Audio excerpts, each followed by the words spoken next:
I remember him beating the shit out of my babysitter when I was like 7 years old. I was malnourished deeply because my father was either in jail or on probation, and so he wasn't allowed to go out and get groceries or get me food. And so like it was to a point where I was eating jelly off of a plate.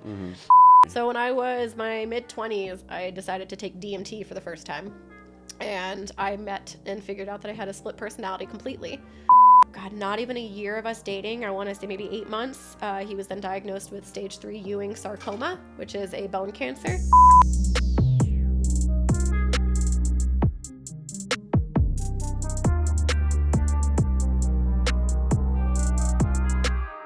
Welcome to the Tested and Twisted podcast. I am your host, Chase Shaw, and today we have the lovely Danni Olson. She does a lot of different things. She works at Stretch Lab. What do you do specifically at Stretch Lab? I'm the studio sales manager. Gotcha. All right, that so actually makes sense. I'm the honcho. I'm the head honcho. I do have a GM, but really he's just there to look intimidating for me, and I'm just the one that runs it. Gotcha. And really, Don't tell him. it turns out you are actually the intimidating one, which is pretty funny. Doing security at the zoo back in the day and stuff. Exactly. And then she also owns a photography company called Danni Does Photos, and you are an amazing photographer. Thank you so much. I went through a phase where I pretended I was a photographer. Everyone does. Fine. And I did take a lot of pictures, but then you look at someone like your pictures, and then I'm like, oh, I see. You're like, oh, that was nothing. Okay, yeah. I was a mom dog. That's what I was. So you've had a very interesting life, yes, to say the least. Oh, yeah. Well, we like to start at the top. So where were you born? I was actually born in Titusville, so the other side of Florida. Okay, and when you were born, were your parents together? Oh gosh, yeah. So they were together for about the first 3 years of my life. Okay, and then did you stay over in Titusville for quite some time? We moved around a lot. So my dad never really stood in one place. So I remember I lived in Miami at one point. I lived in Pompano Beach. I lived in West Palm. We would travel back and forth to my family in New Jersey and go up there. And then at some point we just ended ourselves back up in West Palm. Nice. And are you oldest, youngest? Only child. Really? Mm-hmm. Okay. All right. That's interesting. Well, technically only child until I was 18 or so, and then I do have a half sister. Gotcha. So she's 13 now, I want to say. What kind of situation were you born into? Like, as far as like was it like a neighborhood? Was it a nice neighborhood? Was it a quote unquote poor neighborhood? My mother came from the background of being a go-go dancer, and my dad is an electrician. Okay. So we lived in mostly like apartments, motels, hotels, condos. Never really lived in a house. We got our first duplex when I was like 12 or no, 10. Okay, all right. And as far as like what kind of kid you were you a rambunctious kid? Did you just chill? I was apparently, from what I've been told, I was the kind of child that I would walk up to you at a restaurant table and go, "Hi, my name is Heather Danielle. Would you like to dance?" So I was a very does she know how to shut up child, but I was like an Energizer bunny. So my nickname in high school was Sparks because anytime you were around me, I always had so much energy. I just was a little too much, but just enough that everyone really could feed off of that and get a good energy from it. You still have that energy, yeah, for sure. That's awesome. Oh yeah. In elementary school, were you obviously you were very social? Did you have a lot of friends? So I moved around a lot, almost practically like a military child. So I definitely went to like 3 or 4 different elementary schools. But I was always able to make friends almost immediately, and definitely was very social enough and widely known enough that I was able to I was like a part of everybody, the goths, the jocks, any kind of people, I was there. I just was always very friendly, always wanted to be a part of something and just learn people. And I didn't have a very big family, so I always wanted to be a part of other people so that I could feel like I had a family. Yeah. So going off that family note, was your family like in the area at all? No, so it was just my dad and I for most of my childhood, and then a lot of my family lived all up in New Jersey, so they were always up there, and then every now and then maybe they'd come visit. My grandmother was a bit of a snowbird, so she would come down to Florida, and my dad was in jail a lot, so like there was a time where I was literally eating jelly off of a plate because he couldn't go out and get groceries, and we didn't have any money, so I was eating nothing. My grandmother actually came down, took me for the weekend, got us groceries, fed me to make sure I was eating, and then, she'd have to leave, and then it would be back to my dad and I again, and then within a month I'd be back to like no food again. So it was definitely very difficult not having them as a source nearby. And then when I was about 10 years old or 8 years old, somewhere between that range, my dad finally said, you know what, it's time to go be close to the family. And so we moved to New Jersey so we could be close to my grandmother and his sisters. Was that move hard for you? No, I think because my dad had ran out on the rent of the apartments and places that we lived so much, and I moved around so much that it was just like another adventure to me. And I was so used to those travels back and forth from Jersey to Florida for family trips and stuff that it was just like, okay. what else? I know that winter fucking sucked. Though. Yeah. I mean, don't get me wrong, like I love the seasons, but dude, don't sign me up for winter. No, I specifically remember one time I missed the school bus in like 5th grade, and I didn't want to tell my mom that I missed it, and so I literally went to run to school. And mind you, I'm already 4'10", so like at that age, I've got to be like 3 foot. I am tiny, and I'm running to school, and I remember the snowbanks being taller than me, and I went to go run into a sidewalk, and I disappeared into the snow. Like it was just that high up, and I was like, this sucks. And I got to school, I'm just covered in snow head to toe, and I'm like, it's fine, it's totally fine. Yeah, coming from Florida, and I don't even go home in the winter. Like I refuse it. Like I've had enough snow in my life. No more for me. That's why I left Colorado. I was like, 9 months of the year, it's ice and snow. I'm good. Yeah, fuck that. And at least with Colorado, you have mountains. Like when you're in New Jersey or Minnesota, It's just flat. like, you're just like, ugh, what is there to look at but snow and dirty snow? It just sucks. So once you get to New Jersey, are you fitting in with a group of kids right away? Mm-hmm. I had a really good group, neighborhood kids in the area from the apartments and stuff that I lived at with my mom. So that was really nice to get like a niche in almost immediately there with them. I actually still keep in contact with some of them from that school. And there's a kid that I met my 1st grade year in New Jersey that I'm actually still friends with to the point where I call him my brother. He just moved back up to Virginia, which really makes me sad. But he actually ironically moved to Florida right after I moved back. And so really? he lived in Fort Myers. We'd see each other all the time. He just had a baby. I got to do his dad pictures for Father's Day. It was really cute. He moved. But to the point where we stayed in such close contact that his family even considers me like an adopted daughter. So it was really cool to keep that even after I moved. I moved to Georgia. I disappeared for a while. They were all going to high school. I was going to a Georgia high school. Disappeared for years, and I found a Relay for Life t-shirt from 5th grade with everybody's names on it from our little relay day that we did. And it still fits you. Found everybody. Yeah, and it does. I'm not even kidding you. It's actually big on me. That's hilarious. It's so funny to me. I still fit children's clothing. And I found all the names on this t-shirt, and so I actually went on Facebook and started looking up all of my old classmates. That's cool. And that's how I got back in contact with my brother, and we've been inseparable ever since. That's so cool. So I love that. Where in New Jersey were you? So I was in Monmouth County, so specifically it's like Eatontown. So I used to hang out at a place called Point Pleasant, which was like the Boardwalk Beach and like Red Bank. My family had homes in like Toms River and Manasquan and stuff like that. Nice. So kind of that little like point area of New Jersey. When you were in New Jersey, were you guys bouncing around a lot once you got there? Once we moved in with my aunt/mom, she's the one that raised me for most of my life, we stayed consistent because my dad was so bouncy and disappearing so much that they just thought it was smart for him to just leave me with them. So I had that stability, and I stayed in the same school, and I had those friends. And then he got kicked out of my life at about 10 years old, so then I had a lot more consistency living with my aunt. Okay, and obviously your dad is a huge part of your story. At what point did you kind of notice that your dad might not be like quote unquote normal? Honestly, when I was a kid. Yeah. He always wore spandex. Like anytime we went to the beach, this man wore the banana hammocks, and proudly. I mean, proudly, this man would just like shirt off, pants off, just strutting that beach in the banana hammock, and I'm just a kid in a little 2-piece bathing suit, like, okay, Dad. And he like, I remember I had a lot of fun with him. Like he was definitely cuckoo, but that man had so much love for me that I think that's why I still cherish him and I still want my relationship with him. Is because like he did his best, he really did, but he was so freaking weird, so weird.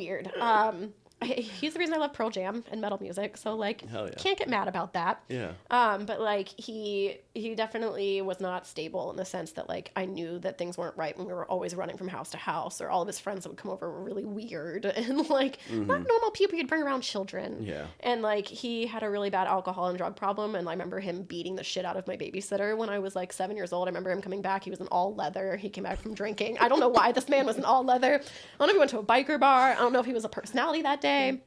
Whatever. But yeah, she said something to him about like, well, you came back late or something, kind of like, I guess that pissed him off, and he just started swinging on her. And it was a girl. Yeah. Oh. Yeah. So I remember, and that was like when I was like 7 or 8. Wow. So I've known for a long time he was weird, and then we stopped talking after he disappeared in my life when I was 10, and I rekindled my relationship with him when I was 15. And then that's when he started telling me that he lived in California and was having a whole different lifestyle at that point. So in between that 5-year gap, what does your life look like? I was going to middle school, high school at the time. We had just moved from New Jersey to Georgia. So my aunt/mom, she wanted to become a chiropractor. So we moved to Georgia because there's a really amazing school there called Life University. And so she went to go be a student there. And then I started I started 7th grade in Marietta. What kind of high school student were you? A nerd.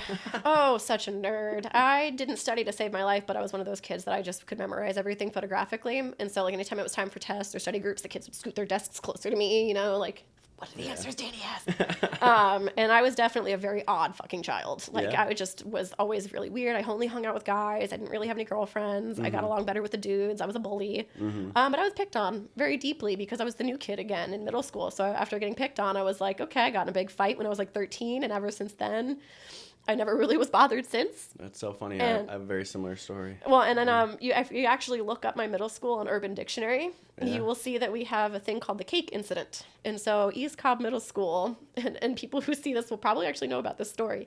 We were on the news. What? We had a girl, her name was Sarah Duke. You can Google that name happily. She brought in a cake for us, and it was with Play-Doh, bleach, Tabasco sauce, a bunch of like really odd things, and it was like a cornbread cake, and it was green, and I think it was like St. Patrick's Day, so there was a reason that it looked green. And she tried to give it to the teachers. And and the teachers were like, no, we're good. So it was lunchtime, and she tried to give it to all the students, and like we were like, no, we don't really want it. But I was hanging out with a bunch of guys. We're all teenagers, so we were all betting each other. I bet you won't eat it. I bet you won't eat it. I gotta eat it. I was bet. So I ate the cake, and within like a couple hours, I started to get really sick and nauseous, and so a bunch of us got sent to the hospital, and it was a whole thing, and then we had to go to court against her, and yeah.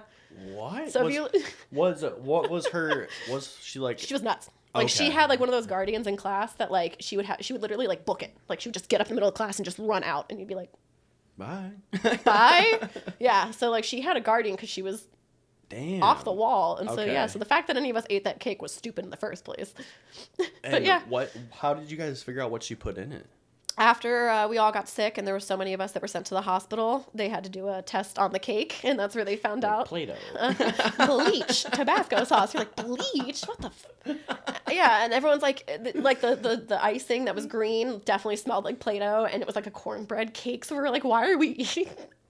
Don't get me started. Teenagers are weird, man. Oh my God. When you're in 8th grade, there are no rules. So when you said you got bullied, were you referring to this incident? No, I was to the point where, like, since I was the new kid, like, they found out I was allergic to perfume and cologne, and they would spray it on me and spray it on my desk to get me to have an allergic reaction. They found out I had my period, and they would take pads and tape them and stick them to my locker door. You know, the basic, like, stupid shit. Typical, like, at some point I was waiting to be shoved into a locker. Yeah. I was waiting for it. And then that led up to a fight? Yeah, I found out that my little boyfriend at the time had cheated on me, and so, like, I got mad, and we got in a huge, like, fight in the locker room, and yeah, so it was a whole thing. How did you find out he cheated on you? She was bragging about it in the locker room and thought I wasn't in there. Oh, seriously? And you just walked up and just hit her? I just fucking took her face into the locker room. Like, it is what it is, buddy. Oh, that is hilarious. Yep, did you get suspended? Oh, absolutely. So did she, because she instigated it, so it's fine. I didn't have to feel so bad at that point. So obviously, I'm assuming you guys broke up. Oh, yeah, definitely. Yeah. That didn't go well. That was a whole, like, he was actually, like, 17. I was 14, 15, like, one of those things. So, like, statutory rape kind of thing. And pushing some boundaries. Yep. Like, my mom found my journal and had found out that we'd had sex for the first time. And so, And because he was older than me and I was younger, it was a whole thing. So he actually had a restraining order against me. Or, like, my mom had made one against him because, like, it wasn't an inappropriate relationship. So, yeah.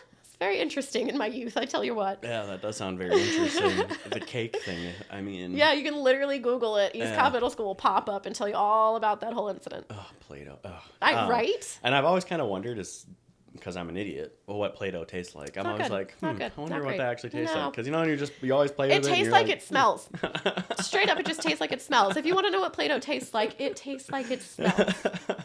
So at some point, you're reunited with your dad at 15. Mm-hmm. And what happens? How did he reach out to you? Did you reach out to him? My grandfather actually. You hear that? I do a little bit. My grandfather is actually the reason I got back in contact with both my father and my real mother. And I was like 15. I called him to tell him I got my driver's permit. Mm-hmm. And he was like, oh, well, by the way, your mother's looking for you. And here's your dad's phone number if you want to talk to him. And I was like, oh, okay. So I kind of started talking to my dad again when I was 15. So I haven't actually physically seen my father in person since I was 10 years old. Really? Correct. Because obviously I was under the age of until I was 18 years old, the restraining order was active. And technically the restraining order was also active on phone calls. Wait. So the restraining order thing, he got your mom, which is your Aunt. dad's my dad's sister. Yep.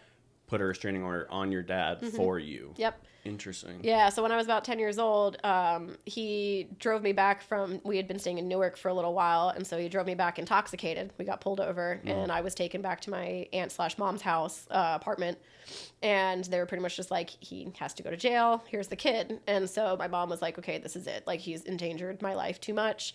It's time to get him out of my life. So I became a ward of the state, and then she got custody of me and pretty much put a restraining order on him to keep him away from me.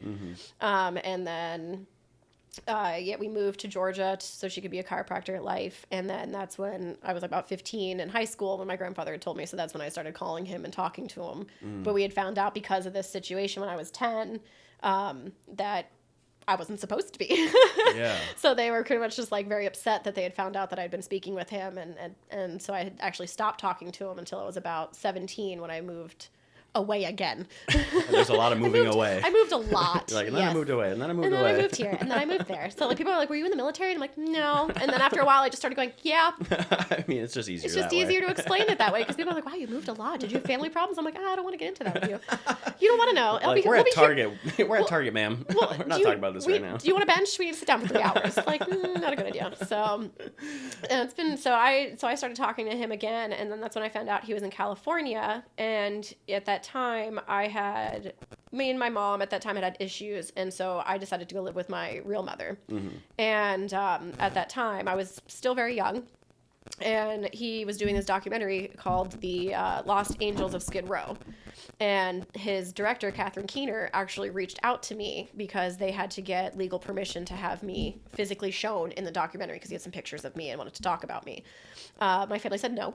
They wouldn't allow me to sign anything. They wouldn't allow me to be shown in the documentary. So if you actually see the documentary he's in, he shows like a poster board with a bunch of pictures on it, and like I'm blurred out, or it's like kind of far away so you can't really see. Or like, interesting. Yeah, like I wasn't allowed to actually be present on it, but he talks about me. And then that was kind of the last time I really talked to him. And then when I moved back over to the other coast, I moved again to go live with my grandmother when I was around like 20. And then that's when I started to actually have a full relationship with him again, and we started to talk, and then that's when he told me more about the documentary he was in.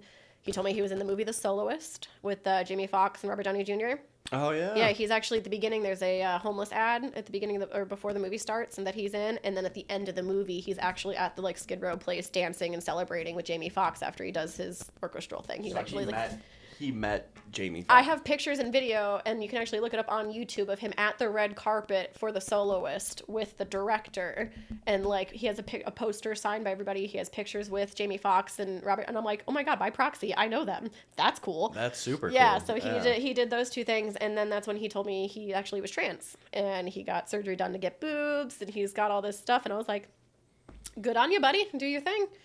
When did you figure out that he was, because he is schizophrenic, right? So when did you actually find out that like your dad is schizophrenic? When he called and told me he was trans.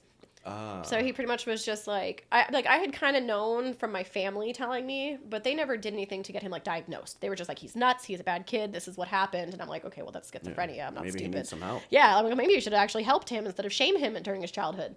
And so when he had called me and told me that he was trans, he was kind of telling me a little bit about like his personalities, and he was telling me a little bit about like the aliases he goes by and the things that he's been up to. And the man should not have been sharing half the things that he was telling me. Let's put it that way, with his daughter. I'm like, there's a fine line of inappropriate here, buddy. Yeah. But something in his brain doesn't register that. So he's just telling me everything. And I'm like, you know what? I'm just happy to talk to you.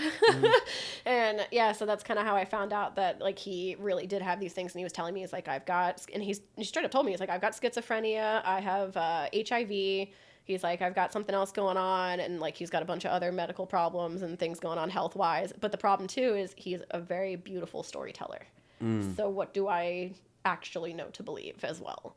But because of his personality and the things I've seen, I kind of was like, okay, this is what you are. And then when I asked him about like his surgeries and stuff like that, he pretty much was just like, I don't really remember them. Or like, oh, well, it's not really for me. It's more like my other person. And like would almost make them into their own object, an own person. So I'm like, okay, obviously there's personalities to you. And that's why you need to be this eccentric person that you are. Wow, that is so interesting. Wow. What was going through your mind besides the fact that you're like, yeah, that makes sense? Honestly, I was proud of him. I actually felt really proud. It was awesome. really weird because, like, to me, it wasn't like, oh, you're trans, or oh, what are you doing? It was kind of like, you found yourself. And after all the years and the things that you've been going through and what I've heard from the family, like, I'm proud of you. I'm happy to hear that you've accepted yourself as you are and you're living that person. And that's how anyone should be able to get to live, in my opinion. Did it feel, I know you still call him dad. Does it feel like you kind of like lost your dad in a way? Because he was so inconsistent in my life, not really. Okay. Because I don't, like, to me, I'm like, oh, that's my dad. I love him. He's my dad. But I never really got to grow up with him past 8 years old, or like 10, 8, 9, 10, whatever time it was that he disappeared from my life. So, like, I don't really know him. I really don't. And so to me, he's just a family member, an estranged family member that was like, ta-da! Yeah. So I'm just like, oh, okay, good for you. I'm like, oh, right, you are my dad. What is your thoughts on, and this is kind of a little off topic, but kind of in the same world. What are your thoughts on like the whole trans movement and everything? I mean, at the end of the day, it's about acceptance and about 100%. accepting yourself for what you feel that you are. My biggest stance on it is that I do firmly believe that we should not be allowing anyone to transition until they're a certain age, because our body is not fully finished developing until we're like, what, 25? Yeah. So to me, allowing a 8-year-old girl to turn into a boy, I get the acceptance and wanting them to feel comfortable with themselves, but I shoved socks in my pants and wanted to have a penis when I was 8 years old. If my family had allowed me to go through with that, I would be a very miserable person right now. I wasn't developed. I didn't know what I wanted. I was confused, as you would be when you're a child. You want to do what the boys do, or you don't want to do what the girls do. So it's like, it's going to be a very confusing time. So we shouldn't be feeding into that at such a young age. We should be teaching them to accept it, teach them what drag queens are, teach them what being gay is, teach them about accepting yourself for who you are, but wait until you're an adult where your brain's fully developed so that you can really know who you are to make those necessary steps. Because if you're also giving your body testosterone or hormones at a young age, you're fucking up your whole body. Definitely. Because it's still trying to grow and make whatever it was that your genetics already are. So now you're throwing in these chemicals that are trying to change it. You're gonna fuck yourself up mentally, physically, and then you're 25 and you don't want to be what you just transitioned into. Now it's gonna be 10 times harder to go back. So it's like, I'm all about accepting yourself. I'm all about being whoever you want to be. If you want to be half dolphin like Randy was in South Park, do it, buddy. Totally do it. Yeah. But like, wait until you know and you are fully developed before you start making those decisions. Yeah, for sure. I growing up, I played with Barbies a lot. Like, I had Barbie doll skateboards.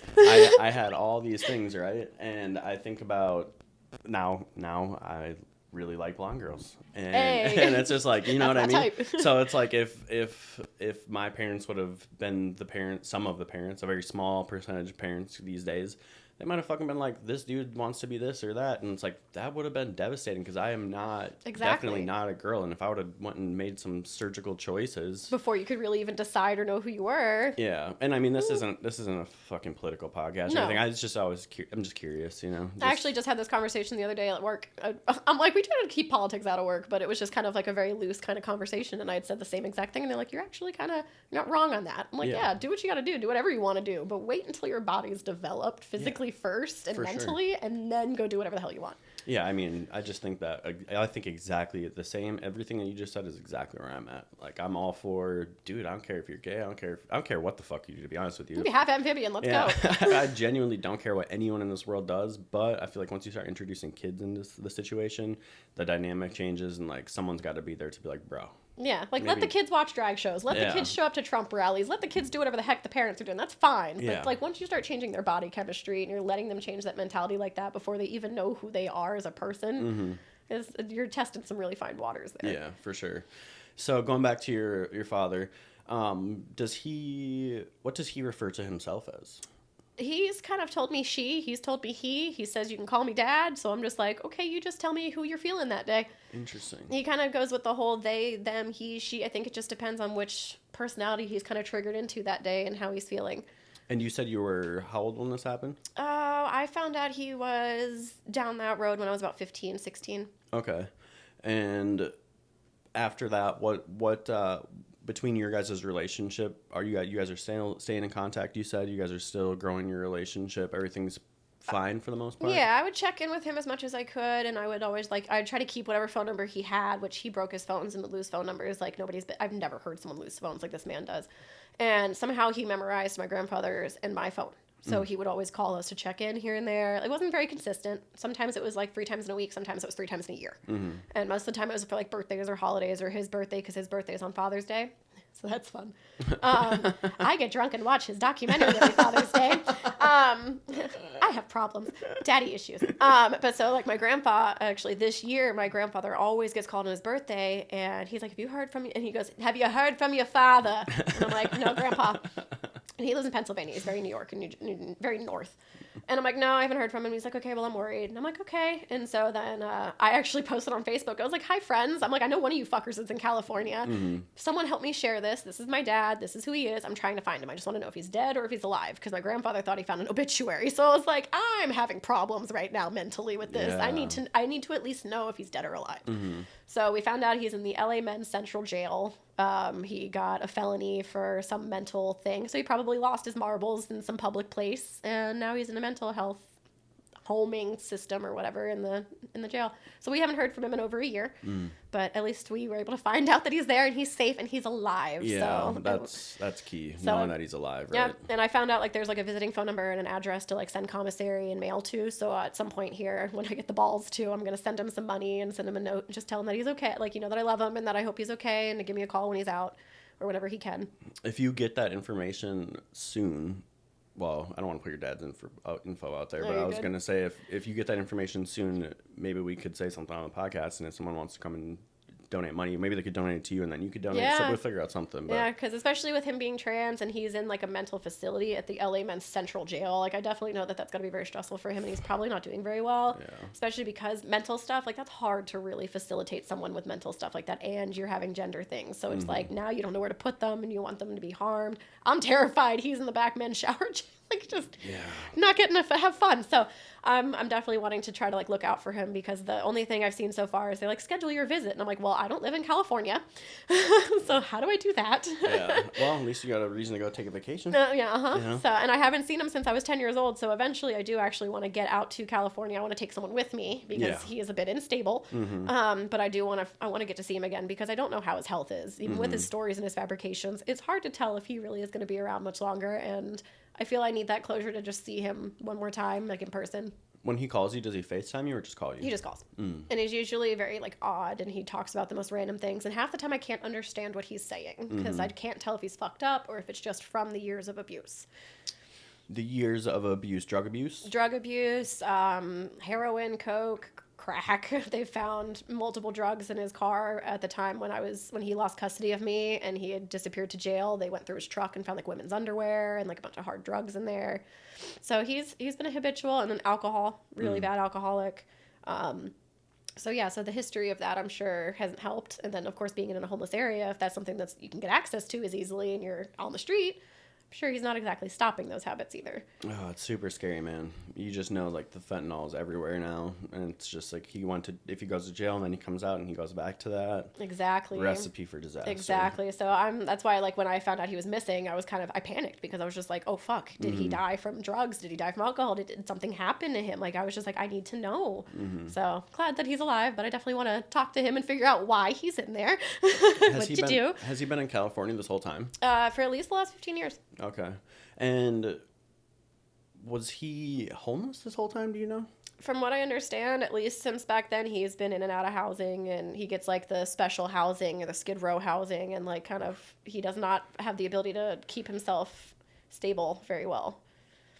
Have you ever watched Software Underbelly? You should watch it. Yeah? So there's a guy, his name is Mark something, and he runs a YouTube channel in LA. It's called Software Underbelly. Okay. And it's it's part of the reason, a very small percentage of the reason I started this podcast, because I saw what he was doing, and I just think it's great. But he specifically interviews the homeless people on Skid Row. Oh, shit. Oh, actually, someone actually had me reach out to them. Now that you say that, someone had me reach out to them and message them. They were like, hey, you should check this. Okay, yeah. They had me like, they didn't answer me, but they were like, you should reach out because he does interviews with homeless people in California. He might have met him or know someone that knows him. Yeah. They never got back to me, but I did reach out and was like, hi, do you know anything about Scott? Yeah. Scott Olson, yeah. I'm sure, I wouldn't be surprised if they've come in contact at some point. Oh, absolutely. He's a personality. Like, he literally is known as Bam Bam of Hollywood. Like, he's Bam Bam, the Hollywood man. Man, I wouldn't be surprised if at some point, I mean, if he, depending on what happens in his near future, if he gets out or... So he went in May? Mm-hmm. And you said he's supposed to be in there for how long? No idea. Didn't have a release date. It just pretty much said, like, no bail. It just said that he was in the mental housing. Mm. So I'm guessing he had a psychotic break at some point or somewhere in a public facility, and they took him in. Well, and what's scary is, like, obviously I'm sure he has friends and stuff out there and whatnot, but it's like no one's out there making sure he's all good. No one's out there checking on him. Not like I would. Yeah, it's just so sad. It makes me feel really bad. But especially, like, going to a prison, they're not really suited for mental health issues. No. So they're really only there for the incarceration and that kind of stuff. So he's not being taken care of properly. No, definitely not. I mean, yeah, the shit that they already have on their plate, like, whenever I watch those Skid Row videos, I'm just like, that they're not a priority. Fuck, it's just... And we're, not to get political, we're sending billions of dollars over to Ukraine, and it's like, dude, what the fuck? Why is this how about we happening? take care of the people here so they're not keeping to be crazy? It's fine. Anyway, so to focus on you a little bit more, sure. Obviously your dad had his issues and bailed on you. Was that a choice? Like, he took off? I think it was both. I think he didn't really have a choice. I think he was pushed away by my family, but within good reason.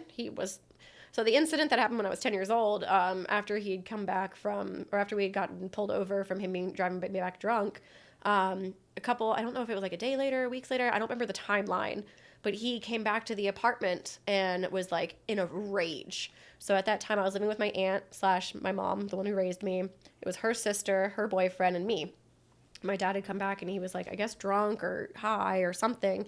And he's screaming at my aunt and he's yelling at her and he's like, and for me, I'm assuming and like trying to defend himself from something. And my Aunt Nancy, her boyfriend's a cop. So he comes out with a baseball bat and he's ready to fucking swing on my dad because he's being threatening. And I'm in the bedroom wrapped up in a cloud blanket playing Kingdom Hearts. So I'm just minding my own business and I'm just hearing yelling from the living room. So I come out and my dad's like trying to get towards me and they're like blocking him off with a chair. They're telling him like, get the fuck out. And the cops were called and that's when the restraining order was placed and that's why he wasn't allowed near me. So since that point, he's definitely like, there's that big disconnect with that because that's how like he was separated from me. And so like it kind of definitely created a downward spiral from there too. Gotcha. How did you notice that this was affecting your mental health from a young age? Absolutely. I took it on me that everything was my fault. That the reason my parents weren't allowed around and the reason I was having all these issues and the reason I was going back and forth all the time was that something was wrong with me. And until I was probably like 10 years ago, my mid-20s is when it took me to finally realize and accept that a lot of it wasn't my fault and that, I just was the product of my environment. How did that manifest in you at a young age? Were you acted out a lot? Yeah. Depressed, really depressed. I'm pretty sure my split personality kicked in to cover a lot of my trauma. I found out that I have some of that mental trauma in my own self. So I have BPD, I have bipolar, I have anxiety and depression, and ADHD. So great little cocktail I've got going on in my body. It's fantastic. And with no medication. So it's definitely, I learned, and I thought that I was like, oh great, I'm going to be like my dad. I used to torture myself. I'm like, fuck, I'm going to be like them. I'm going to be this terrible person. I'm crazy. I'm nuts. And I used to like have medication and I used to hide it around the house. I didn't want to take it because I was afraid that I was labeled as this crazy person and that this was all I was ever going to be. And until I was in my mid-20s and I started to regulate myself and I went through a lot of stuff that I realized I'm doing pretty okay. And I had a lot of therapists when I was younger that pretty much said, the things that you've been through, you need to write a novel about. And I was like, well, why? And they're like, because your personality, your outlook, like you're still holding on, you're still positive, you're still bouncy, you're still sweet. You've been through some stuff that you should not be. You should be in the opposite spectrum right now. And I'm like, oh, okay. So it's like my personality and just the positives that I was able to find in my life is what kept me going. Yeah, I mean, hearing all the stuff that you went through and how much you bounce around and the people you came in contact with, and yeah, it's amazing that you are where you are. I mean, a lot of people have dealt with way less in their life and not gotten this far. Exactly. So, I mean, it's definitely impressive. Thank you. In a really fucked up way. Totally fine. Going back to how it manifested and everything, you said you had pretty bad depression. Did you act on this? Yes. I used to cut myself. I used to shut myself off a lot. I would go into AOL chat rooms and like talk to strangers and be I would over sexualize myself and pretend I was 15 and do like the ASL age sex location and like try to like cyber set like chat and stuff. I was a dangerous little teen because I just didn't know what to do with myself. I was depressed. I didn't really have a lot of friends, but I did. I didn't really have family. Like my family was kind of a tough situation. My mom was going to school at the time, so she didn't really have time for me. So I was alone in my own little world, and I was trying to figure out my hormones, trying to figure out my depression, trying to figure out my brain. And yeah, so I was doing some dangerously stupid stuff on the internet, and I can't remember half of it. I was told it by my mom. Really? So when I was my mid-20s, I decided to take DMT for the first time. And I met and figured out that I had a split personality completely. As I was doing the trip, I kind of fell back and a black shadow kind of came up and shoved, as I was like coming out of my body practically, the figure came over me and shoved me back in and pretty much told me that this is my other personality and that she holds my trauma. And so the things that I've gone through in my life, I've truly blacked out, and I could never know why. I never could figure out why I couldn't remember these things, why this other person was, because my mom even told me, she's like, when you come into this other person, she's like, you're calm and you're just like very stoic and you just kind of handle that situation, and then all of a sudden you're back to you and you're emotional. But like you don't remember what you just went through. I'm like, oh. So this like little delinquent child I was being was this other personality that I was just blacking out because I didn't know what to do with all of that frustration and emotion and everything and trauma, that I just kind of would turn into this other person, and then I'd be back to me, and I'd have no idea. I feel like I just disassociated for half an hour. Man, that is just like unfathomable to my brain. So yeah, meeting my personality doing DMT was an eye opener, and it was actually it was nice because I finally had an understanding. I finally like figured out like, oh, this is what's going on with me. I'm not crazy. I mean, I am, but like not in the sense that like it's a bad crazy. It's more just like I do have a personality, and I was able to accept it and kind of like, oh, this is where my trauma's gone. This is oh, okay, cool. Like I thought it was something worse than that. Nope, it's just I'm protecting myself from myself. Are you thankful for that? I am, because the things that I've been through, they deserve to be in a vault, and they need to stay in a vault. Yeah. So they're going to stay there for a while, and I'm sure at some point I'll go through therapy and I'll address some of them and get through a lot of it and help break it down. But until then, I've been through some stuff that most people shouldn't even have to go through, and it's just not fair that people have had to go through in general. Yeah. So it's like kind of glad I had that personality of me to protect that, so that as I got older, I stayed bubbly, I stayed happy, I stayed friendly, I stayed open with a big heart. Because who would I have been if I let all that really take me in? It's a unique perspective. It's I wonder if you went to therapy. Do you know anything about this kind of stuff? No. Okay. All right. Then I'm not going to ask you questions. I was going to rattle off a bunch of questions that... You're good. I did a hypnotherapy appointment with a girlfriend of mine because I traded for photos, and she kind of went through that with me, and I started kind of telling her about that, and she goes, I'm not putting you under hypnosis. And I was like, that's valid. She's like, because of how your brain is and your mental state, it's probably not smart to put you under hypnosis. And I was like, oh, shit. But she taught me a tapping technique that you do, and you kind of just verbalize like what it is that's bothering you. And we went through, and I'd realized that I was tired of being afraid. And I was just afraid. I didn't know of what. I was just tired of being afraid of certain things and like letting it encapsulate me and trying to find excuses for it and name it. And by the end of it, I'm sobbing my eyes out. And she's like, that's what you need, is that release. And she's like, you just kind of have to, and I'm like, what am I afraid of? And I'm like, oh, fuck, it's the other personalities, that other part of me that's protected me and hidden all these things from me that I don't really know what I've gone through for most of my life at some point. I've had to have a lot of it told to me by a third party, by my mom, by my grandma, by someone else, because I can't physically remember it. Man, that is just, like I said, so unfathomable to my brain.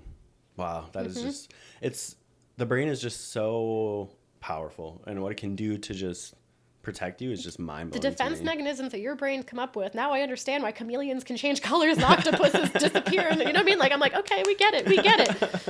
We can't change colors, but my brain can. Like we were talking about earlier, like I feel like, and I'm not a therapist, I'm not a doctor, but I've talked to a lot of people, and whenever someone mentions like, oh yeah, when I disassociate, or I this, or I that, or basically what you're saying right now, that's when I know, like, oh, this person's actually been through some shit. You got everyone comes in here, not everybody, don't get me wrong, I'm not dogging, like, a lot of people have been through, everyone's been through their own shit, whatever, right?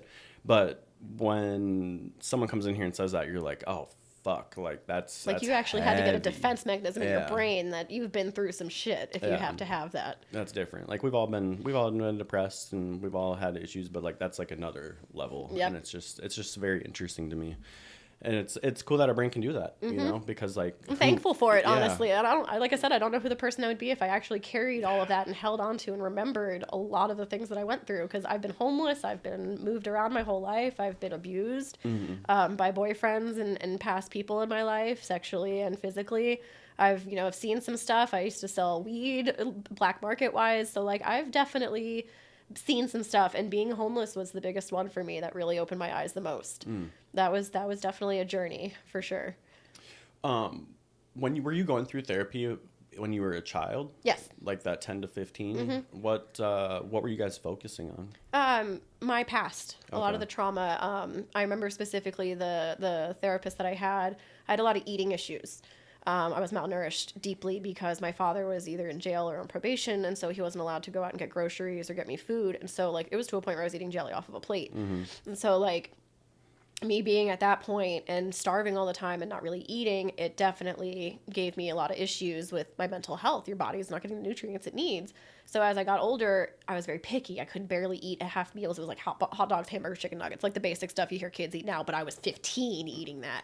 And so she would start making it where she would make me make meals with my mom or make different meals to try to open up my palate and eat more. So that was really cool. And then she was the one that actually told me, you should be writing a novel about your life. And she was like trying to help me find the positives in all the things that I had gone through, the things that I was experiencing, and like trying to help me see that it wasn't my fault and that these things just, I happen to be, again, that product of my own environment.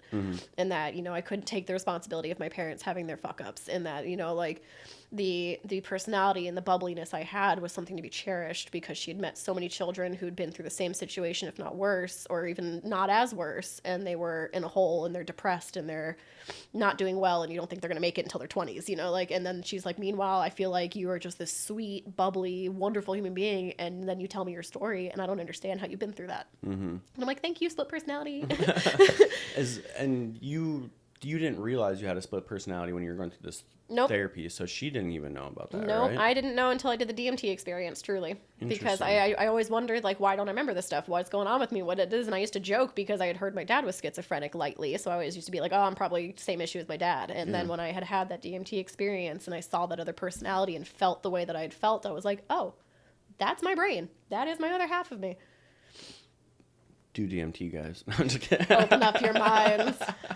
It's so funny because the guy that was in here yesterday, it was all about ayahuasca and DMT, and then to have this conversation, it's just You're like, wait a minute. It's just like universe is telling me something. Wait a minute. So, when you graduate, you graduated? You were great in school. Yes. And did you graduate here in Florida then? Estero, actually, class of 2010. Okay. And you kind of had an interesting ending of high school from what it sounds like. Yeah, so at that time, I had just been reintroduced to my real mother, and I had found out that she had a daughter, so my half-sister, so 18 years younger than me.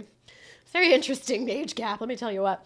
And I got very jealous, because I was not raised by my real mother, and I never had a relationship with her. And so I was like, well, fuck you. Like, I want to be a part of this. That's not fair. My sister gets all this attention and this love and was there. You're there for her. I never had that. What the fuck? So I went to go visit her for a Labor Day weekend over in Melbourne, and she was living the lifestyle that I wanted. She was kind of doing her own thing. She didn't have all these rules that my family had with me, and she was selling weed, and I thought that was pretty cool.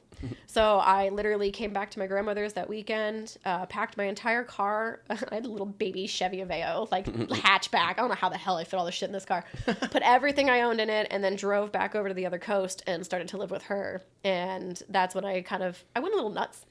Because for the last year of high school, I was so restricted. I wasn't allowed to have friends over. I couldn't go out. I couldn't do anything. I wasn't allowed to be a teenager. And so with her, with no rules, I did whatever the fuck I wanted. And I thought it was pretty damn cool. And then I realized that she was a piece of shit. She is an alcoholic. And she was very selfish. Like, to the point where my sister was, like, face down in her own vomit in a crib, and she was passed out sleeping. And we, thank God, woke up and, like, we're like, wait, it's quiet, and, like, went and checked on her and found her, because my sister probably would have suffocated her in her vomit and died. Like, that's the kind of woman this woman is. And I kept trying to let her be in my life up until about 2 years ago. And her patheticness and her whining and just the person that she's allowed herself to become, I couldn't tolerate anymore. So at the expense of her and my sister, I cut ties. And then I found my little sister popped up on, like, Snapchat or TikTok or something. And I was like, you know what? fuck it. So I added her on there so I could kind of keep an eye on her, see how she's doing. And every now and then I kind of chit chat with her. But I feel really bad because I've kept myself at a very like arm's length, like kind of like a, you know, imagine a 4-foot person swinging at you and they're just like this and you're just holding the head out. Like that's kind of how I've kept her away from me because I'm like, I don't want to get close with you right now because you are my mother's child. She'll use you as a reason to talk to me or use you as some kind of excuse to whatever it is. And I can't get myself tied back into that. So I'm like, when you're 18 years old, we'll talk. I'll explain why I disappeared from your life. I'm very sorry. But until then, I can't do it. I think that's a healthy choice. I have felt so much better about myself in the last 2.5 years, not letting that woman drag me down and make me feel pathetic or whatever it is. It's been incredible. I'm very glad I separated from her. When you decided to leave her house, was there like an event that happened or was it just like, I gotta go? So I like to call it my Jerry Springer moment. I wasn't asking that question to lead it towards this, but you can say that if you want. Oh, I'm happy to. Okay. So I have no qualms. A lot of people that know me actually do know this part of my life. So it is what it is. I was in my early 20s. We all fuck up. Okay, first off, I'm not proud of myself at any reason, shape, or form, but I'm gonna tell it anyway. So I had moved in with my mother, and at the time, the guy that she had the baby with, my sister, he was closer to my age than to her age. So she's 50-ish. Yeah, now she's like 50ish, and now he's probably in his like 30s. But like he was in his early 20s. I was in my like 19, 18. So he was like 25, I want to say. And she's like 45. Huge age gap. And the only reason they had was because they were roommates at another house. And when you're alone and you're lonely and you're an adult, and hormones, it's gonna happen. So that happened. She got pregnant and they had that. So then when I moved over and I met him, we realized that we were closer in age. We had a lot in common. We never did anything. I ain't that gross, y'all. But we had realized that we really got along much better than my mother and him. And so at some point they were actually separating anyway. And I decided to stay and live with him. And then, at the same house? No, so she had moved out. And we got our own apartment and did our own thing. Like I was like, I actually enjoy you. Like, she took my sister because they were separating anyway. And so we did that. That didn't go very well. We ended up being homeless almost immediately. Yeah, that was great. We were like living house to house, different people's patios, different people's garages, and just selling weed so that we could get by. And, yeah, so I fucked my mom's boyfriend. So technically... Ex-boyfriend, technically. So at this point, there is a development in the story, but at this point, technically, you were your own sister's stepmom. Yes. In a way. I could have technically... Yeah, she was young enough that if, like, he had gotten custody of her, I would have been like, yeah, what's up? I'm your mother. Really awkward. I can't believe I really let myself through that. But he ended up being really useless. He had some, like, health stuff going on with him, and he couldn't keep a job. And I was still really young, so I didn't really know what I wanted to do. And I was bouncing between jobs, and we ended up becoming homeless in my Jeep. So we like lived on like the Pineda Causeway and 192 Causeway of like literally in Melbourne, and like in the like little holes that you put the kayaks in to go into the river. Like that's where we were leaving our Jeep. And just doing some really stupid, shady shit. And then we were so tired of that we moved up to Pennsylvania with his sister to Beaver Falls, Pennsylvania. Don't go there. Just the name sounds terrible. It's a terrible place. It really is. It's cute, but it's terrible. And I was so depressed there that I actually tricked a guy into buying my plane ticket to get me from Pittsburgh back to Florida. And then at that point, I had been through so much random things that I was like, oh, I guess I'll try dating the guy. Didn't really go very well. We had a lot of really weird issues. He was a very oddball. We tried. We got through it. That was a couple years, I want to say. And then I did get 6 months pregnant. Well, I got pregnant for 6 months. And then by the end of that 6 months, his family wanted nothing to do with me. I didn't want anything to do with them. And I was forced into an abortion where I had to fly all the way to Georgia to get it done. Honestly, I have to say it's probably the best decision I've made. As much as, you know, I'm not a full supporter of it, but like, ladies, you got to do what you got to do for your body and for yourself and for your life. And circumstances called for it. It really did. And I wasn't doing well health-wise at the time either. So, and I had no support, no money. So it was not smart for me to bring the child into this world. So after that, him and I obviously separated. And then I moved back over to the other side again with my grandmother and just kind of tried to move on with my life. At that time, I'm now 21. So all of this has happened in 3 years. Dude. All of this. 21? 20. I was 21. In my mind, when I'm hearing all this shit, like, You're I'm like, just like 25, adding. 26? I'm adding. No. Yeah, I'm like adding years on. I was 20. I celebrated my 21st birthday back at my grandmother's here in Estero. Oh, shit. So that all happened between leaving high school, just about to be 18, to coming back before I turned 21. So within 3 years, I had allowed myself to go through one hell of a journey. Yeah. And most kids are going to college. Yeah, no, didn't do that. No college for Danny. Partying. No. So then came back, did all that, and then just kind of tried to keep it low profile, started getting into partying a little bit, found some old high school friends, started to hang out, try to live my life properly, and without all the stuff that I had just gone through. And then that's when I met my other half. I met him through a friend of mine, and then we ran into each other getting pub subs. Gotta love gift cards from bingo. Hard bingo player, find me. After that, we just kind of started hitting it off. And then within, God, not even a year of us dating, I want to say maybe 8 months, he was then diagnosed with stage 3 Ewing sarcoma, which is a bone cancer. And we've been together ever since. Man, it's just so wild. Just we covered a lot right there. Going back to the breakup and the pregnancy and all that stuff. How did you feel? How did you feel breaking up with that guy? I'm assuming it was like you were out. You were done. Yeah, no. After especially having to be shipped to Georgia to go get that done, I disconnected completely. I was just like, I don't want anything to do with this place anymore. I'm out. I'm done. I called my grandmother and I was like, please get me the fuck out of here. Yeah. And him and I actually kept a relationship for a while, just like friendship, because I'm one of those people like, I'm not going to focus on negatives. I'm going to try to focus on positives, what I learned, he's the reason I played Skyrim. Like, he's the reason I got into gaming and, like, anime. So, like, I found a lot of positives from him. And he's the one I got my cat with. So, like, my sweet baby boy is still with me. I even have a tattoo for him. But, yeah, so, like, I found a lot of positives with it. So we stayed friends. And then he actually turned, I don't know if turn's the right word. He transitioned into a trans woman within the last 2 years. No. So we're still friends. We still chat. His mom actually is a friend of mine, and his sister came to visit me when I lived in Colorado and stayed with me for a week. And we just like laughed about the whole old relationship. Did you? Was there any signs through your guys' relationship that he was trans? Yes. Not necessarily trans, but definitely that he was playing for the other team. There was definitely a time that I had gone through his things and found an email of him requesting to be a bottom.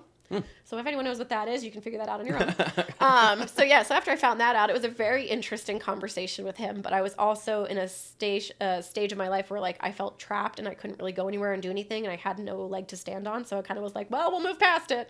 But I always, that has sat in the back of my head. Like, it's a big one. This is kind of fucking weird, buddy. Yeah. We didn't agree on this beginning wise. Yeah. And then I got pregnant, and then that's when all that stuff happened. So it was just kind of like, we left it at that point. Mm-hmm.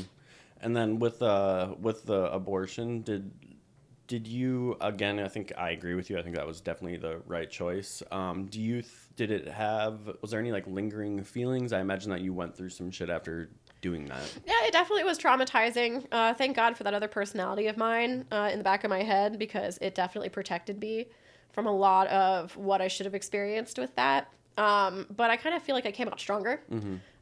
Because I kind of really figured out what I was willing to put myself through, what I was willing to do, and learned that I'm willing to do anything to get myself safe and to get myself into a place that I need to be at.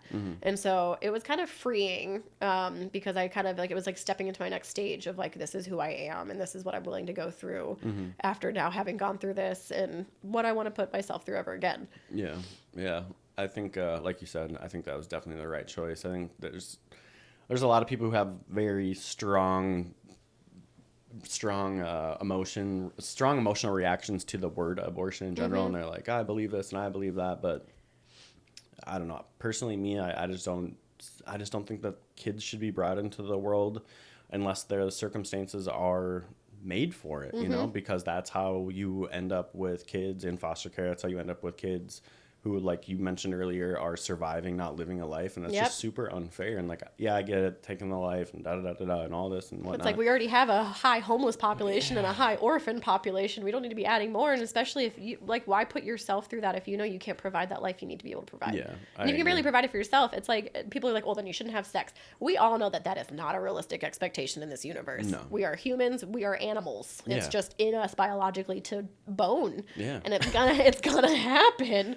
But it really is. But like, you shouldn't shame because that happened. You just have to be smart about it. And it's like, okay, how do you go about not having this happen? And if you do, is that how you want to live your life? No? Okay, then do whatever you got to do for your body and for yourself to continue on living the life you need to. Agreed. Don't be a garbage disposal, but at the same time, like, you got to do what you got to do. Yeah. And then you said within the first few months of you getting together with your current husband that he got cancer. Yep. What are the thoughts that are going through your head when you hear this? It was definitely, I remember he was having like hip pain and trying to get into bed, and I nagged him to death. I was just like, you need to go to a doctor. You need to go get an MRI. Like, something is obviously not right here that you're in this much pain. And I remember he was getting ready to go to work, and he worked at like Grandeza. So it's like a giant country club kind of place in the area. And he was getting ready to go to work, and all of a sudden we get a phone call. And the doctor, this man, doesn't even say like, hey, I think you need to come into the office, we need to talk. He's just like, hey, I think you have cancer. Straight up on this phone call, this man was just like, yeah, I think you have cancer. And we're like, what? What? And I remember him and I just like looked at each other, and I was like, you need to call out of work. And he like, he was like, yeah.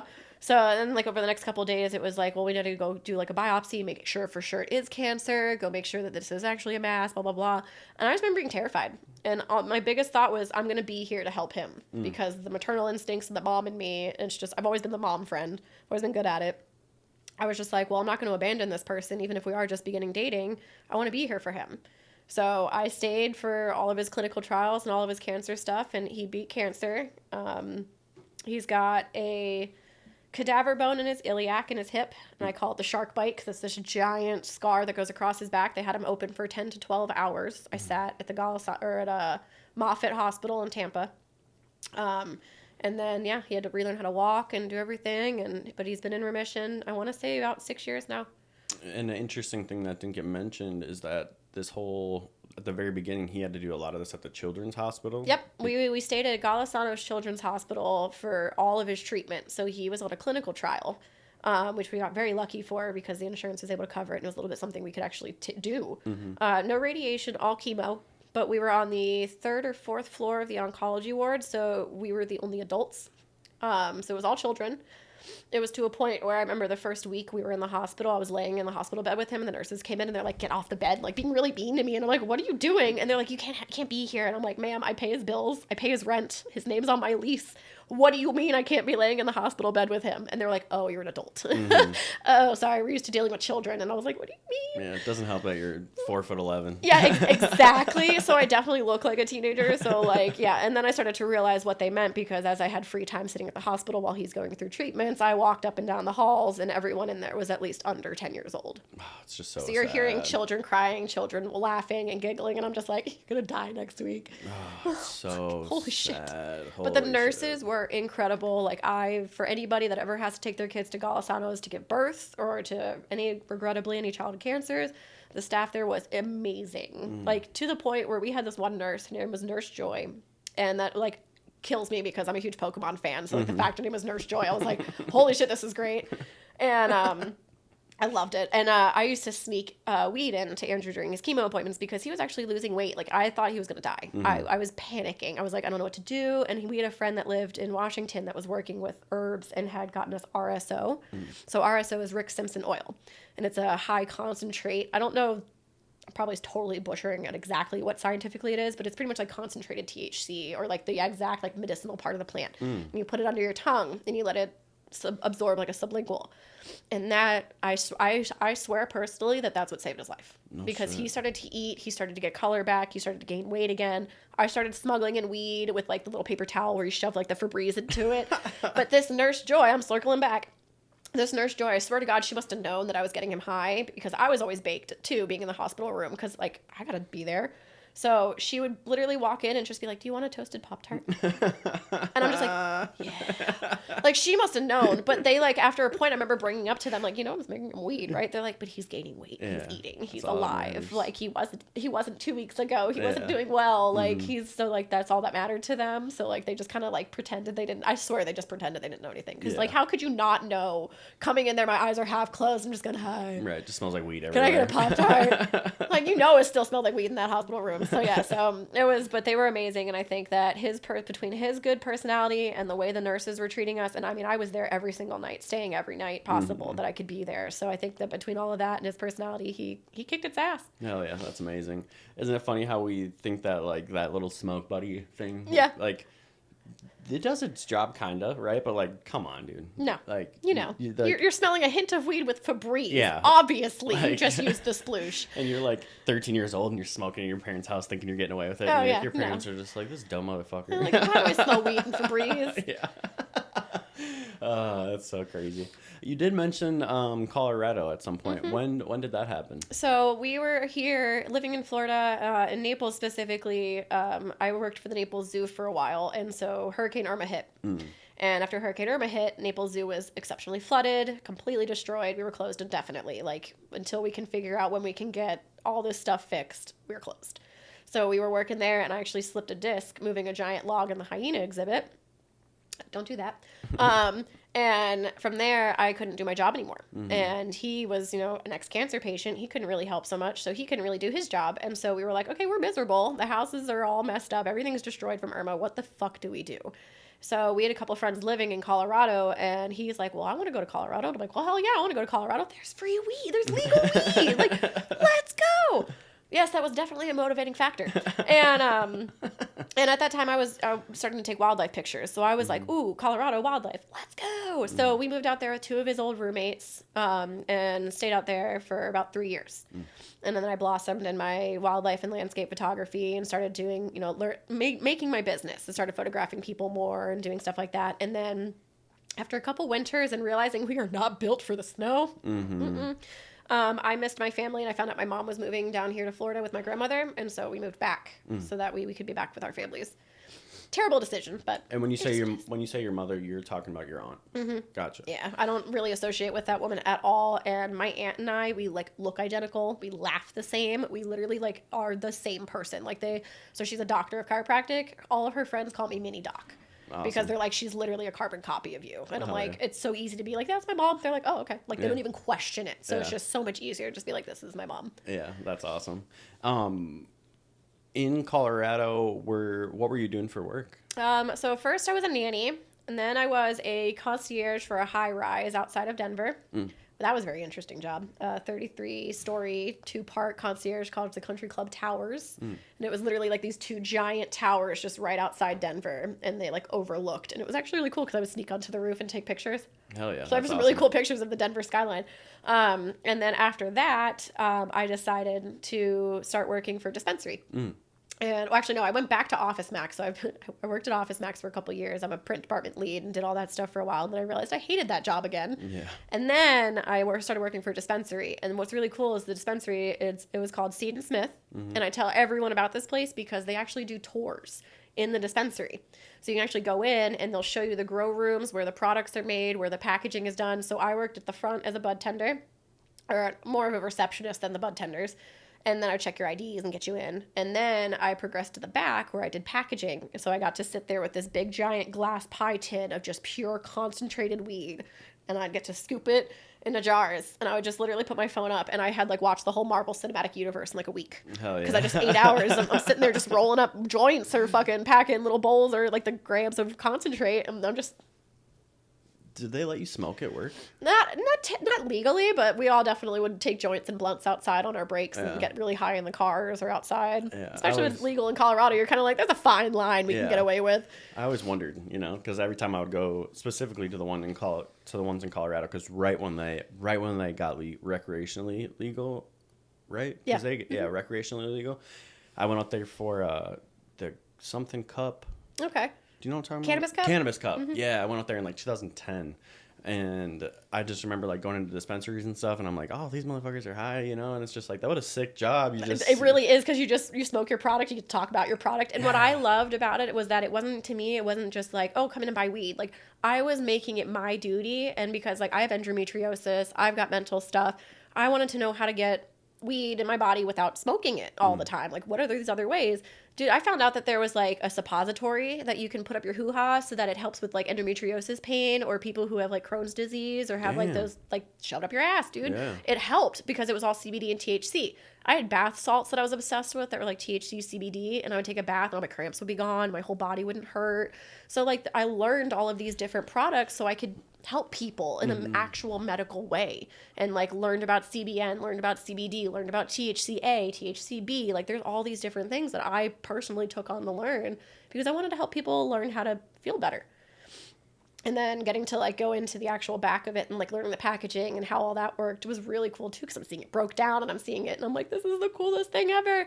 And it was really beneficial to me because it opened my eyes on how much it really helps people. Yeah, that's really cool. And like, especially after I truly feel that it saved Andrew's life in the hospital, I'm like, oh hell yeah, let's go. So how long have you been back in Florida? It'll be 3 years in May.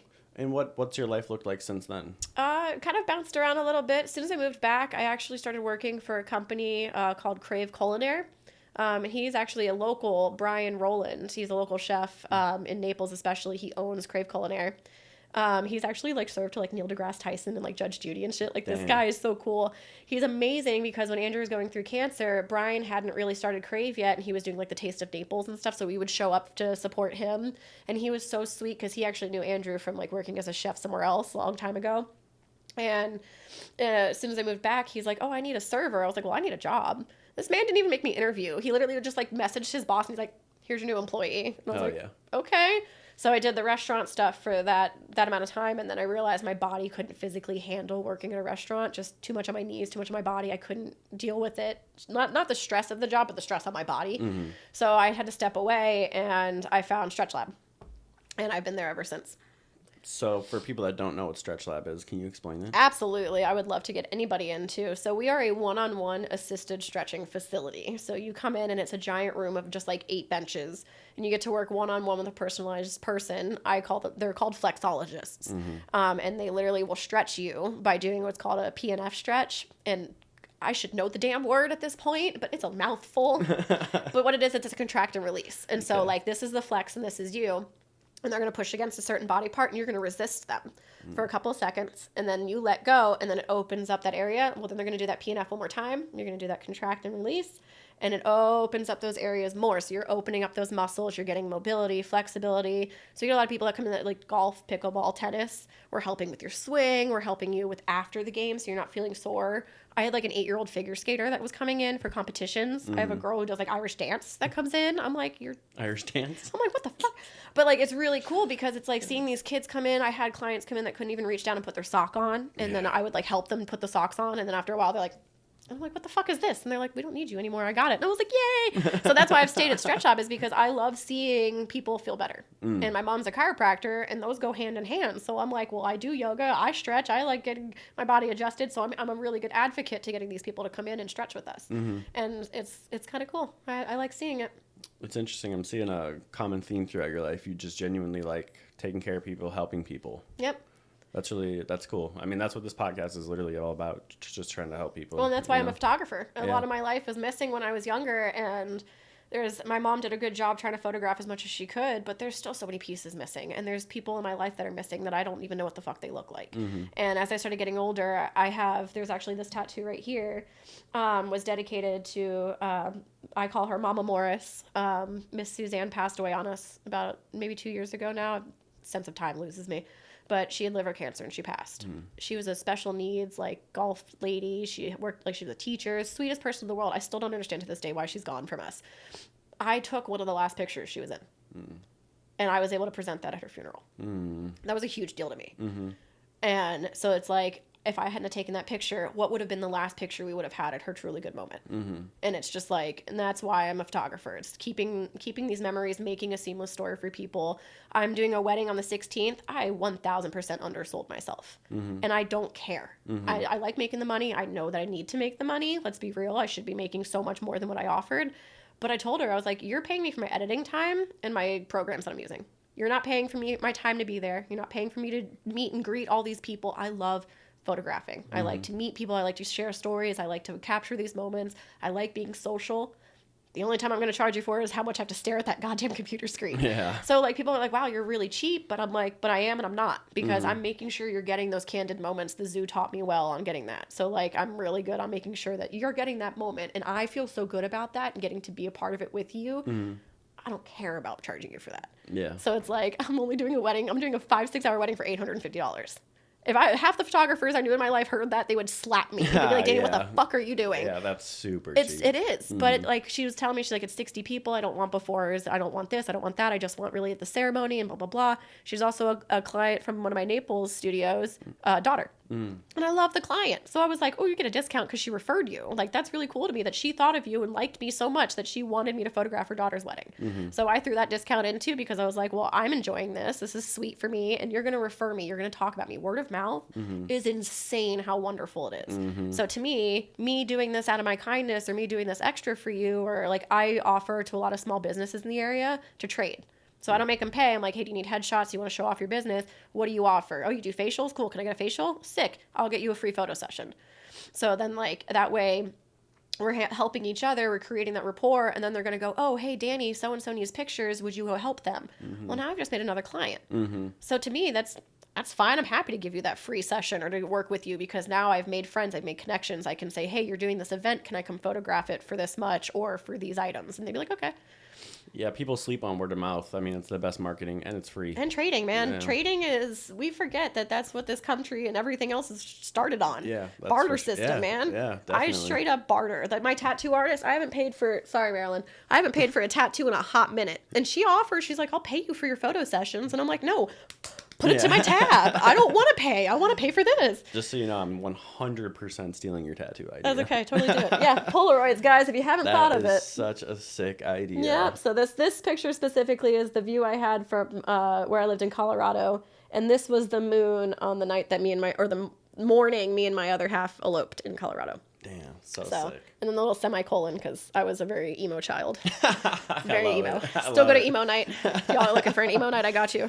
Let's talk about this photography business a little bit. Have you ever ran into, and it sounds like you work with a lot of people who you genuinely enjoy. Have you ever worked with people that you don't enjoy or had any Karen moments? Absolutely. I've had two people that have stood out to me in my entire career. Over the last 6 years of photography, I had one family in Colorado.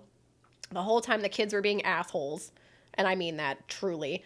And the mom looked like she was just so intolerant and so tired of it. The dad did not look like he cared. So you're trying to get a family photo with 3 asshole children and a pissed off mother. You think I'm getting nice pictures? Yeah. No, it's going to reflect how you're feeling and how you're doing. And they weren't really listening to instruction. And so that turned out to be a clusterfuck. And then I did photograph for a young lady here in Cape Coral for realtor pictures. And she tried to take over my entire shoot. She made it sound like every picture I took was terrible. She was trying to get me to deliver all the pictures within a day and wanted the raws. And I was like, that is not how this works. And was making me, and I had only given her so many because I'm not going to give you all of them. And then she's was upset that she didn't like the ones that I picked, even though most of the ones that she picked, which I don't let clients pick. You get my pictures. I choose them for you. You don't get, because that's too much time and too much back and forth trying to do all that. No, thank you. Yeah. So I made the mistake of letting her pick them because I was trying to make sure she felt she was represented properly for a realtor. That shit's important. And she completely just made me feel like a piece of shit and made me feel like I wasn't good enough. And I pretty much just said, we are not meant for a match to work with each other again in the future. And just moved on from that. It's okay. It's funny because I've dealt with something very similar with this podcast is people will be like, before you put it out, can you send it to me so I can tell you if we need to edit it? It was like, do you understand how editing works? There's so much that goes into this, before I even I'm get already it. doing so much as it is. So then I need to send this to you, and then you're going to say, oh, add this back in, or oh, take that out. And I'm fine taking shit out, but just when we get done, when I say, hey, is there anything you want me to take out? Tell me what you want me to take out. Exactly. Don't go home and start thinking about it and be like, actually. Because that's going to take so much back and forth, and then it's more time you have to spend doing this stuff, and then you got to go back and and I'm not getting compensated enough for that. I'm not getting. Well, you get paid. I don't get paid for this shit. Yeah. You're I'm already spending my free time doing this, guy. Yeah. Which I'm happy. I'm just genuinely love that people are willing to even come here and talk to me. I was so shocked at the response that I got when I made that post on Fort Myers Life page. I couldn't believe it. Oh my God, I was stoked. I was like, I want to tell my story. It's crazy. Yeah. And I'm just genuinely so happy that people are at a healthy enough place where they can actually have conversations like this, because not a lot of people can, and there's a lot of people who are just emotionally just shut off, you know. And it just makes me happy. I crave deep conversation, and I don't know if that's something with ADHD or what. But I need that in my life. Yeah. It's my number one favorite thing. And I've been in relationships where you can't have a deep conversation. Can't do that. Oh yeah. I have friends who can only talk about sports. Can't do that. I can't. You got to trauma dump or bust, man. Just something. Just give me something to know. I need to know something about you. I can't talk about fucking football every single day. Yeah, I need to be able to relate with you as a human being. Yeah, and it's just, I don't know. The world needs more people having conversation. I just Absolutely. I don't know why I went off on this tangent, but I agree. Going to, obviously, not going to throw anyone under the bus at Stretch Lab, but have you had any interesting fellas at Stretch Lab? Any weirdos do anything? Definitely Karens? some clients that make some really weird noises. That's definitely a big one. Yeah. I've had not really. I have to say, for the time I've been there, I've never really had anyone terrible. I've had maybe 2 clients that have stood out to me. One compared me to his dog. He no What? longer is a client with us. Let's put it that way. Yeah, he straight up was like, I had a dog named Danny, and I was like, the fuck? You don't, no, sir. So we were like, you no longer can come in here. And then he's still a client with us, but everyone knows that I avoid him like the plague. Like, if he's on the schedule, I'm like, you deal with him. He called me an American cunt. Oh. Yeah, I was something I didn't even have anything to do with. I just wanted to, like, take care of something and was trying to help him. And he was so frustrated from the issues that he'd been going through that I just happened to be the next person he talked to. And he did not like that I wasn't able to help him as much as he wanted. And he called me an American cunt. So I hung up on him. And I pretty much told the rest of my staff, he can stay here, but not when I'm around. Wow. American cunt. Yeah, I was like, oh, okay, we're specific today. He was a French guy. So I was like, okay, that makes sense. Wow. Okay. That's fucking cool. Dude, people just like blow my mind. They're very interesting to me. Yeah, Emma and I talk about it all the time. Just like, how are people just like so okay just being rude like that? Right? To people. I'm like, I'm just sitting here like, okay, I can help you. And he's like, you American cunt. I was like, all right, buddy. Sick. So going forward, do you have any plans as far as like your mental health journey? Obviously, you've dealt with a lot. You sounds like you went to a lot of therapy. Is there like a continuing path that you're looking forward to? Eventually, I hope to get back into real therapy because the last time I did therapy, I was, like 12, 13. So I'm definitely wanting to get back into real therapy again, just so I can kind of come up with, take care of some of my issues that I've been through. But honestly, I've really learned that I got to take everything day by day, and it's how you react is really the biggest thing that people remember, and it's the biggest thing that you are going to sit on with how you feel. So just trying to take a deep breath and just kind of like, what is it worth? And also trying to be a little selfish, remembering myself at the end of the day, and that everyone else can't come first. So that's a really big thing for me. Yeah, that's the downside of what sounds like your story of like wanting to help people and take care of people. Sometimes people can take advantage of that pretty easily. And they have, definitely. Yeah, and that's a shitty feeling, and don't ever let that like stop, and you won't. I know you won't, but like don't ever be the person that gets so jaded that you stop trying to be that person that's always helping, because we need more people like this in the world. I know. And I've had a lot of people be like, wow, I'm surprised you're not jaded from how many people. And I'm like, I just don't have it in my heart to shut off like that. And I've had every reason to. I've had every circumstance and thing thrown at me that should definitely make me a closed off individual. And instead I'm just like, oh, well, let's try the next one. Oh, yeah. Yeah, that's awesome. Well, thank you for coming. Absolutely. Thank you for having me. Yeah, this has been a lot. I got a lot to think about. Yeah. You got a crazy story. Thank you. So thank you guys for watching. Like, comment, subscribe. I'm going to link her everything, all her social media, her company website, all that good stuff. So if you want to find her, feel free to reach out. And thank you for watching. Take it easy.